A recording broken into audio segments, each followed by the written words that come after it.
Hi, everybody. We have with us today Rashmeka Narayanan, and that's going to be difficult for me, so I'm going to call her Resh. She's a sports psychologist, qualified herself at the Leeds Beckett University, and is currently now going to pursue her PhD as well at Singapore. All this apart, she's a very good friend of mine. She's played some cricket under me. She's played a lot of cricket without me. God bless her. Uh, but the best part of this is all that learning that she's got because of A, playing, B, going outside the country, outside her comfort zone herself, learning, and three, dealing with a lot of sports people and helping them engage and enhance their careers as well. So, welcome, Resh. Thank you so much, Ka. A Thanks. different capacity, we are meeting professional. Yes. It's good, it's very nice. So, let's start off.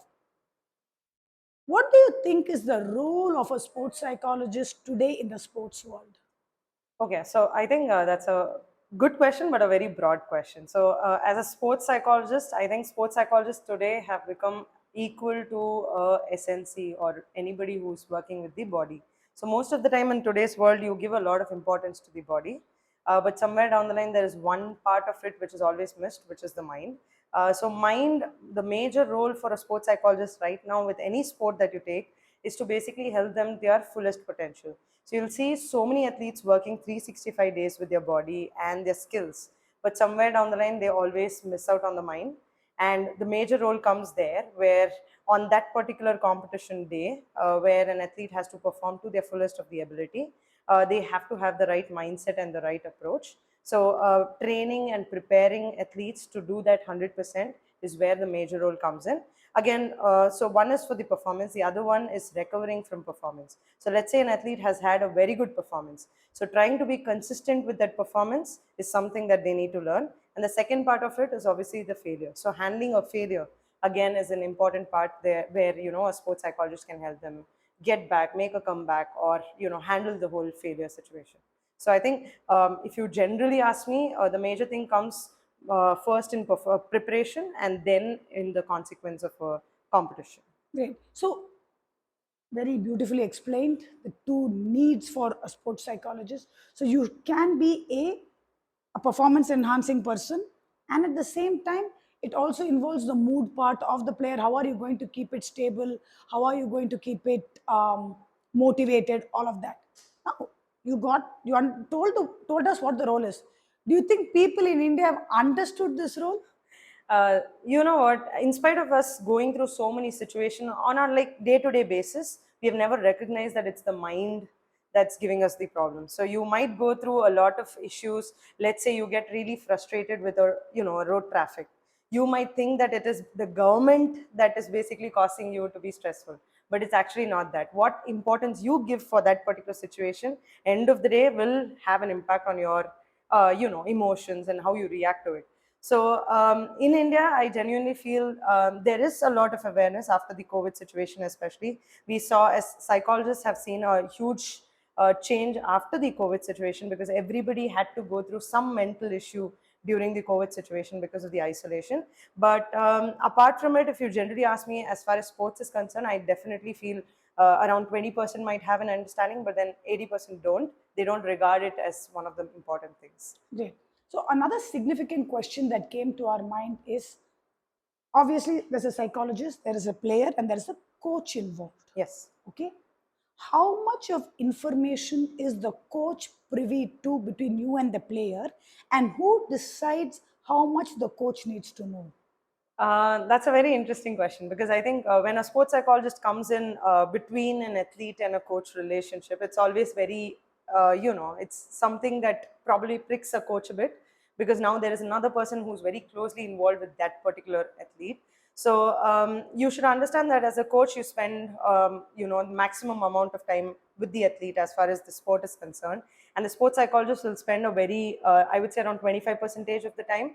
But what happens is, the athlete cannot express themselves 100% to the coach, because the coach is responsible for 10 other athletes.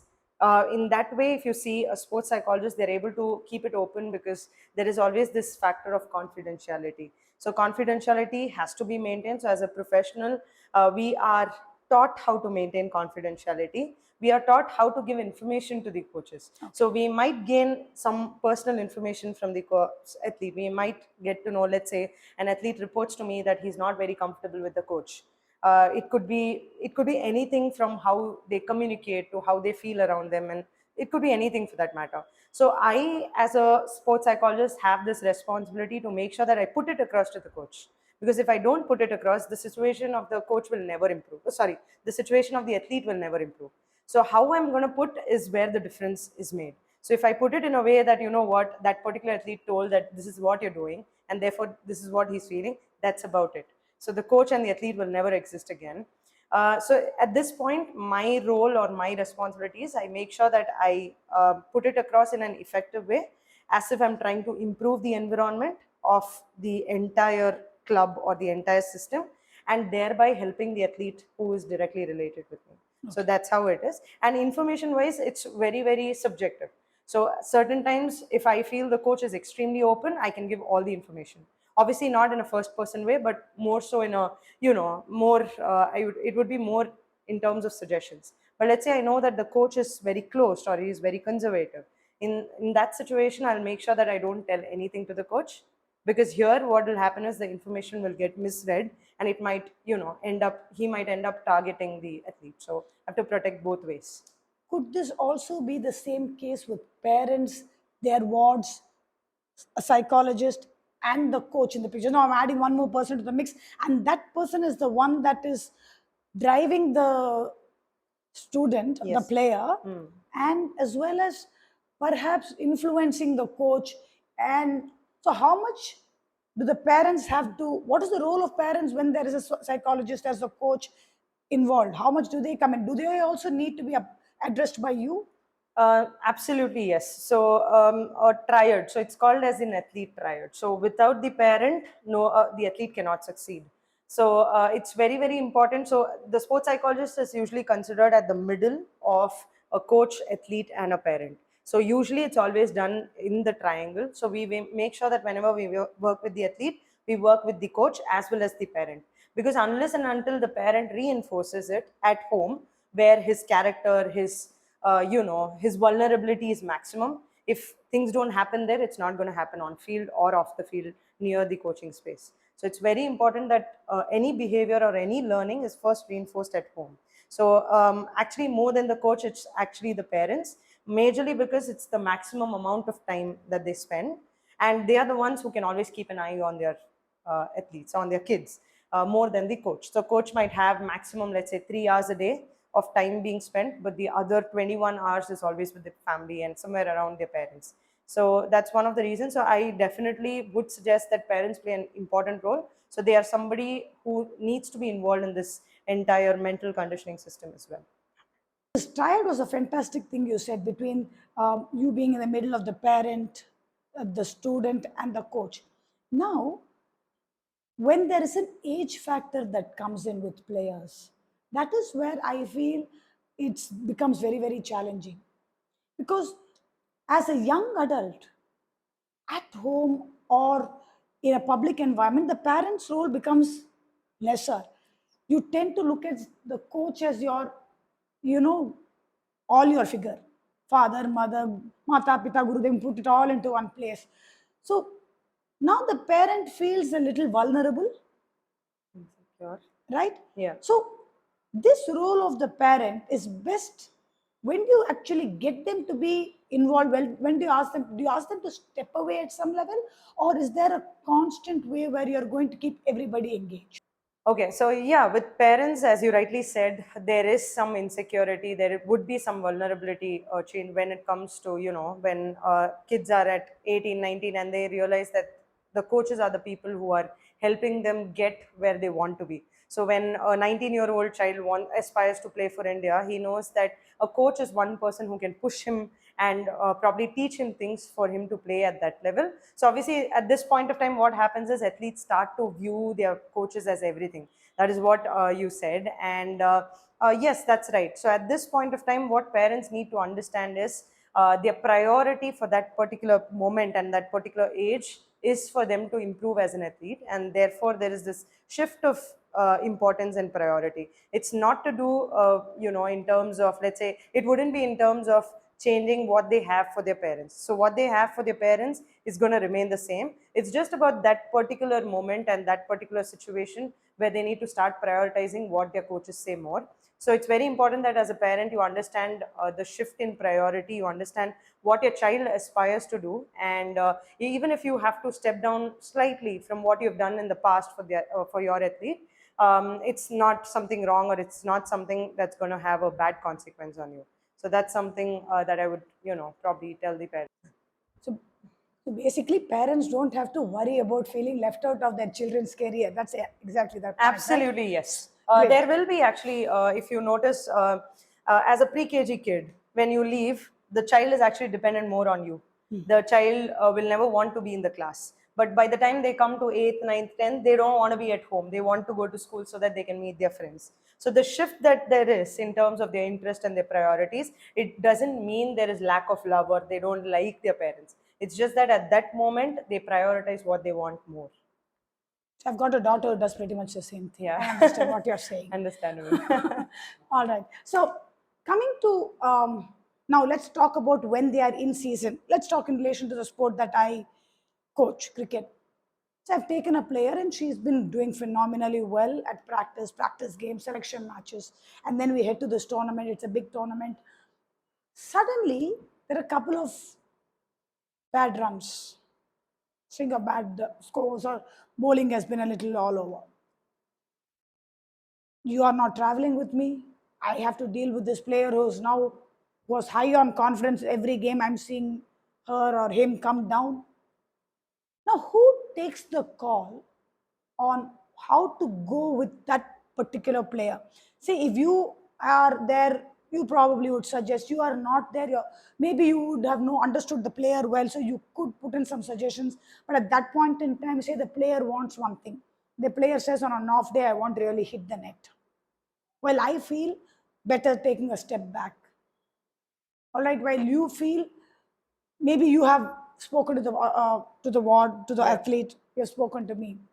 Now, whose decision does the coach then go by? That's actually a very interesting but a very difficult and a complicated question, to answer. But genuinely, I think it depends on the athlete. So, as we have always been taught, I'm very sure, even if you are from a different field, I am from a different field, we all have been taught that the priority is always the athlete. So we have to be athlete centered, so that we can get the best out of the athlete. So end of it, end of the everything, all the mess that they go through, we have to be compassionate enough, and we are forced to be compassionate enough to prioritize the athlete and believe that the athlete knows what he wants, what he or she wants. So since you're saying that she has been running high with confidence and she knows how to succeed, how to perform, it means that she also knows what's actually going wrong. So the best thing about any sport and any athlete that you think is, even if he or she is, like, let's say, just 14-year-old, but has been doing really well, he or she is able to identify what's going wrong. So that's one of the very important abilities that we develop as athletes. Even today, we might be much more aware of how our body is reacting, and we are, most of them, you would notice, are able to root the reason why it's, let's say a body part is paining, they will be able to root the reason for that pain, and that's how strong athletes are developed. So I think, I would suggest it's always the athlete's call. It might work, it might not work, but one thing we can be assured of is, if the athlete makes the call, he or she will know if things don't work out. So we can always make a call after that. Perfect.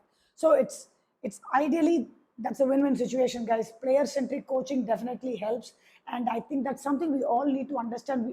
The generation that is coming up would prefer a player-centric approach, and I think the player benefits, the coach benefits, everybody benefits, and end of the day, it's the experience that's going to matter. Absolutely. And adding on to that one point is, if you allow the athlete to fail, you don't have to give any explanation. Correct. That's the easiest thing that, I have seen through whatever people I've met, and from, especially like coaches like you who have always given the independence to the athlete.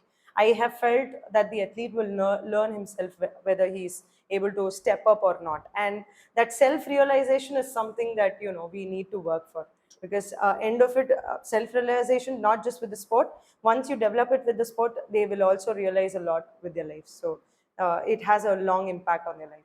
Perfect. So I think going forward, the role of a sports psychologist is only going to get better, because in this ever competitive environment, I feel if there is somebody who can bring a little bit of balance and sense and come to terms with a lot of things that they're going through, I think it's people like you, and you're all doing a phenomenal job, and we'd like to thank you for that. And I hope that many realize the benefits of having somebody like Resh and people in her profession to enhance, improve, and to understand your game and yourselves better.